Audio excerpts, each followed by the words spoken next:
Hello, and welcome to the Kaylee Current Show. Tonight, we will be talking about our Constitution and what it means to the average person. The preamble of our Constitution reads, "We, the people of the United States, in order to form a more perfect union, establish justice, ensure domestic tranquility, provide for the common defense, promote the general welfare, and secure the blessings of our liberty to ourselves and to our posterity, do ordain and establish this Constitution for the United States of America." Joining us tonight to help us decipher the preamble will be Dr. Payne. Welcome. Thank you. It's a pleasure to be here. So where would you like to start in deciphering our Constitution? Well, let's start at the beginning, where it says, "In order to form a more perfect union, establish justice." This phrase has sparked much debate on how much justice is too much, especially on the death penalty. Some people believe that the death penalty is good for murder, kidnapping, drugs, and fraud. Others think that the death penalty is cruel and unusual, which of course our Constitution permits against. And many think that the death penalty is only good for murder. One thing is for sure, is that the death penalty was not an argument that will be solved for a very long time. Probably the most recent controversy around the death penalty was the Cheshire home invasion case. As you probably know, the offenders were found guilty and put to death. Yes, I agree that the death penalty is a very controversial issue. But let's move on to where it says ensure domestic tranquility. A long while ago, I went out and asked people what their ideas of domestic tranquility was. Well, I have to say, their ideas were very interesting. Wait, excuse me, sir. What do you think domestic tranquility means? I don't know.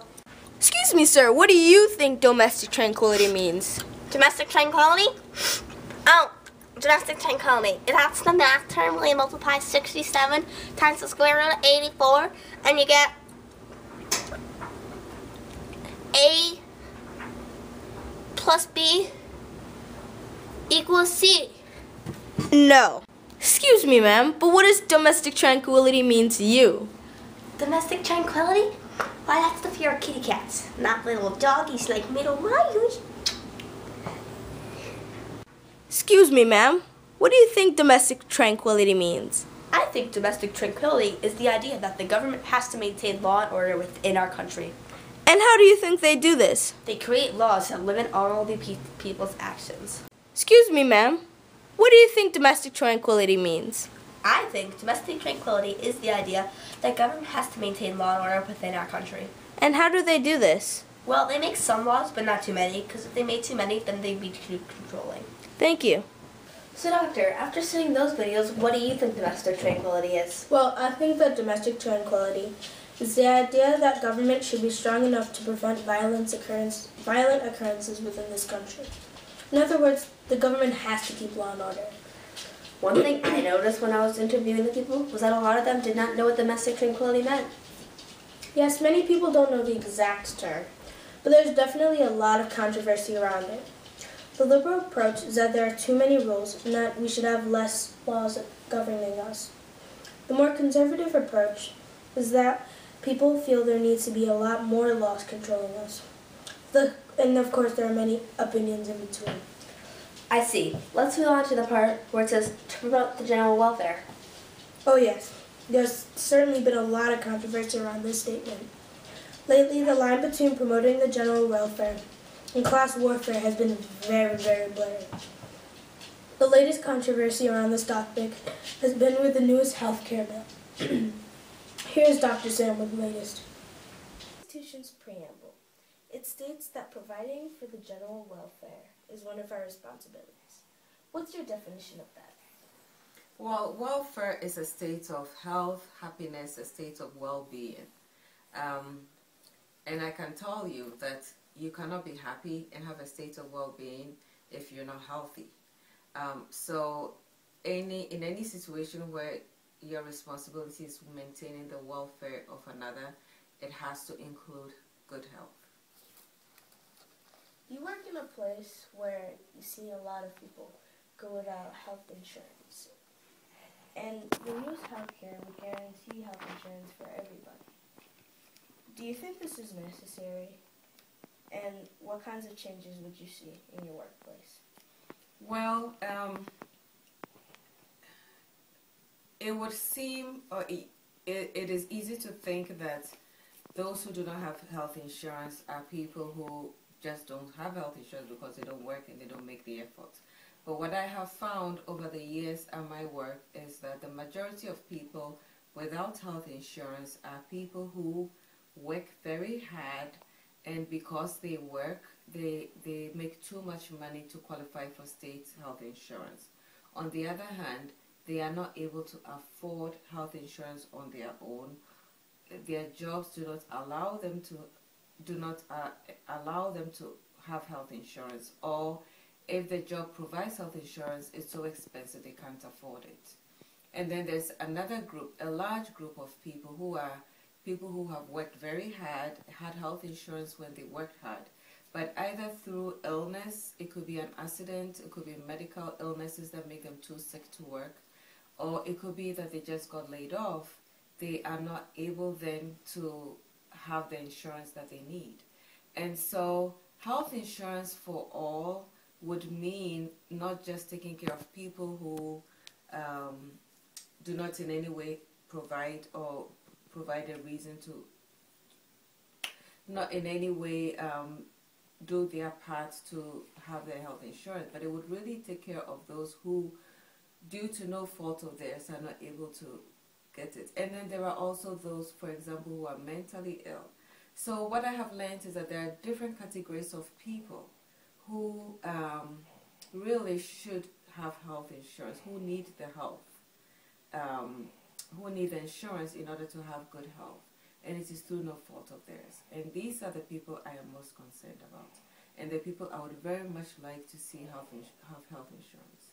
Just like every child in this country has access to education, basic education right through to high school, and therefore is able to have the skills of reading, learning, and moving on to higher education. I truly believe that health for everyone as a basis is part of a state of well-being.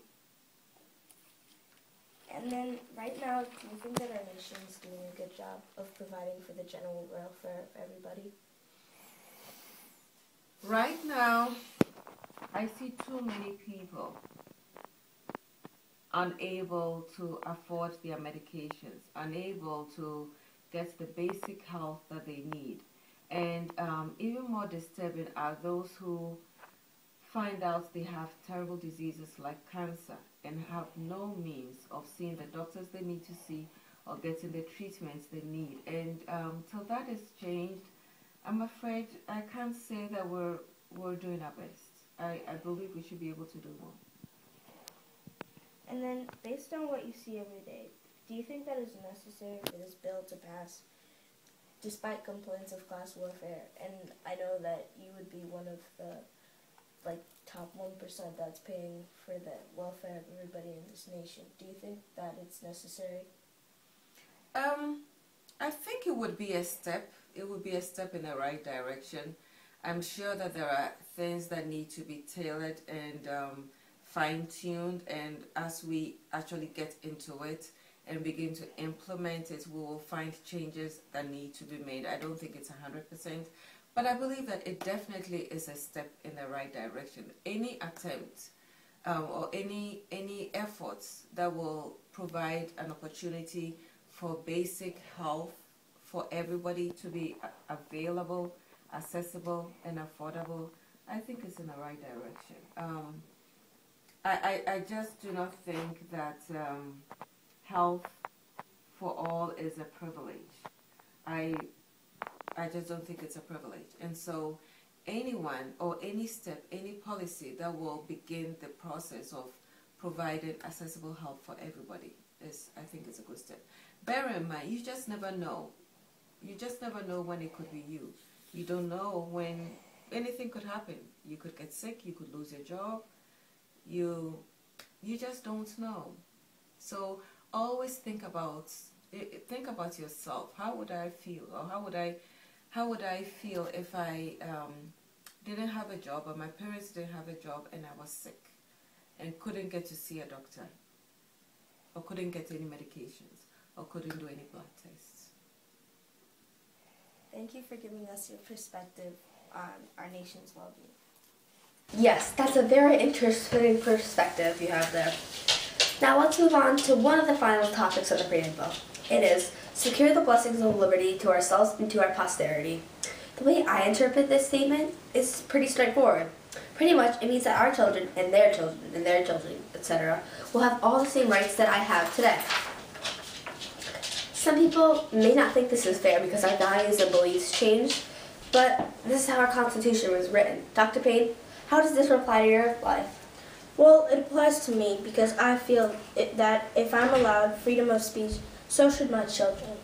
And not just freedom of speech, but all the other rights stated in the Bill of Rights. So by saying secure the blessings of liberty to ourselves and our posterity, it pretty much means that our children and theirs to come should have all the same rights that I have today. I see what you mean, Doctor. And now we will discuss the last topic of the preamble. Do ordain and establish this Constitution for the United States of America. The bottom line of this statement is that the Founding Fathers are establishing the Constitution to create this Constitution. This is because they have the authority to do this, and they all are agreeing to it. Yes, that is what the statement means. The government knew that we did not have a strong central government, so they created this Constitution. They wanted a set of rules that the people would follow. And in the creation of it, they are also shaping the future of the United States of America. Well, that's all the time we have for today. Thank you so much for joining us, Dr. Payne. It has been my pleasure. And don't miss our next show, Our World at War.